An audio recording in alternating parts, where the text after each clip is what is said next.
Om Swastiastu.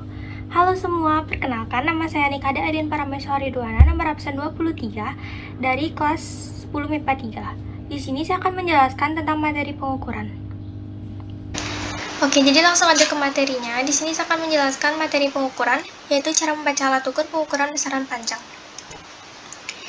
Definisi dari pengukuran yaitu proses mengukur suatu besaran menggunakan alat ukur dan satuan besaran tertentu, yang dapat didefinisikan pula sebagai kegiatan mengukur suatu benda dengan membandingkan antara nilai besaran pada benda dan nilai besaran pada alat ukur. Pengukuran besaran panjang adalah pengukuran suatu besaran pokok yang dapat diukur menggunakan mistar, jangka sorong, atau mikrometer sekrup.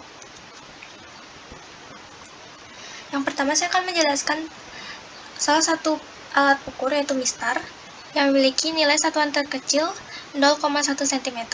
Cara membacanya adalah pastikan mengukur dari 0. Jadi contohnya, ini ada kapur, ujung kapurnya itu berada pada satuan 0. Yang kedua ada jangka sorong. Jadi ini ada bagian-bagian jangka sorongnya. Yang pertama ada rahang dalam atau rahang atas.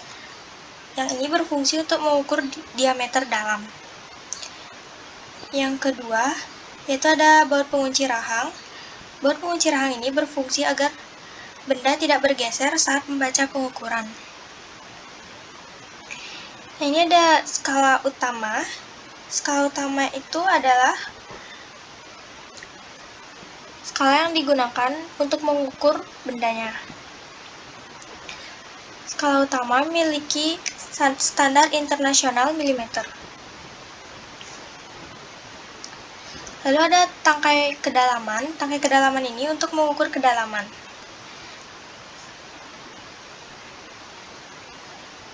Nah, ini ada skala Nonius. Skala Nonius juga digunakan untuk mengukur bendanya. Jadi ini contoh bendanya. Misalnya kita bisa pakai kelereng.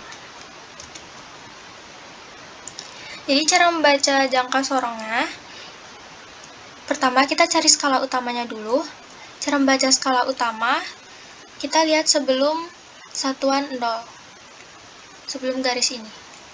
Jadi di sini skala utamanya bisa dihitung 1, 2. Nah, ini kan sudah 4. Terus kita tinggal tulis saja 4,2 cm karena pada sebelum garis 0 ini ada 2 satuan.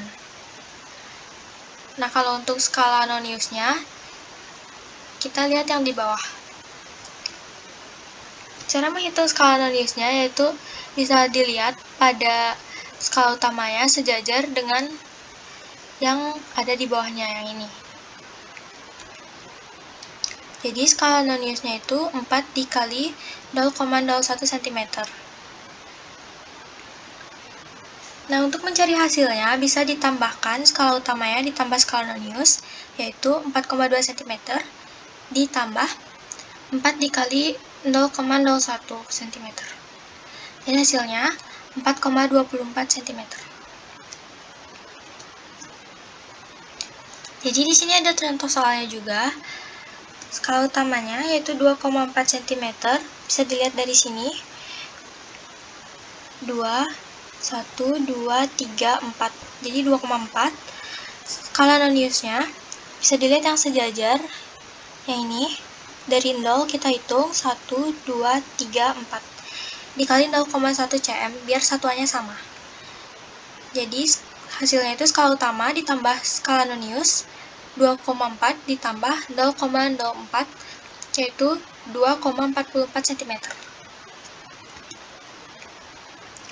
Yang ketiga ada mikrometer sekrup.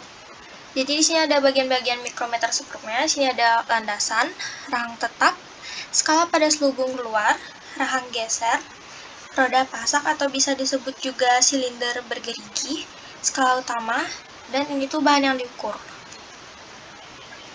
Jadi mikrometer sekrup ini bisa pakai ukur diameter suatu benda.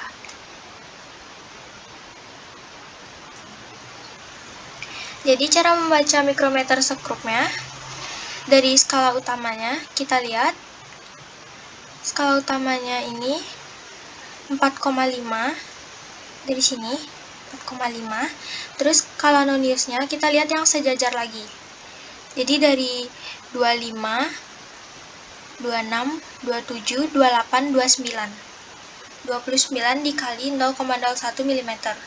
Untuk mikrometer sekrup kita pakai satuannya milimeter ya. Lalu untuk mencari hasilnya, skala utama ditambah skala nonius sama dengan 4,5 mm ditambah 29 dikali 0,01. Jadinya 4,79 mm. Nah, ini ada contoh soalnya. Sama kayak yang tadi, kita cari dulu skala utamanya 3,5. Lalu skala noniusnya kita cari yang sejajar. Dari sini 20, 21, 22, 23, 24. Jadi skala putar atau skala nonius 24 dikali 0,01 mm. Hasilnya yaitu skala utama ditambah skala nonius 3,5 ditambah 0,24 sama dengan 3,74 mm. Nah, ada pula kesalahan dalam pengukuran, yaitu kesalahan umum, yaitu kesalahan yang berasal dari pengamat, dan kesalahan sistematis, yaitu kesalahan yang berasal dari alat ukur itu sendiri. Nah, kesalahan sistematis ini dibagi lagi menjadi 3. Yang pertama ada kesalahan kalibrasi, yaitu kesalahan yang berkaitan dengan pengaturan alat ukur. Yang kedua ada kesalahan paralaks atau kesalahan pembacaan alat ukur karena posisi mata yang tidak tepat. Yang ketiga ada kesalahan acak, yaitu kesalahan yang bukan berasal dari pengamat atau alat ukur yang tidak bisa diprediksi. Contohnya itu kebisingan, radiasi, getaran bumi, fluktuasi tegangan listrik. Ada juga penerapan pengukuran dalam kehidupan sehari-hari, yaitu dapat dilakukan dengan mengukur panjang suatu benda seperti buku tulis dengan penggaris. Itu yang menggunakan mistar ya, penggaris. Yaitu yang kedua ada mengukur ketebalan kelereng dengan jangka sorong menggunakan jangka sorong yang tadi, dan mengukur diameter pulpen dengan mikrometer sekrup. Sekian penjelasan materi dari saya. Om Santi Santi Santi Om.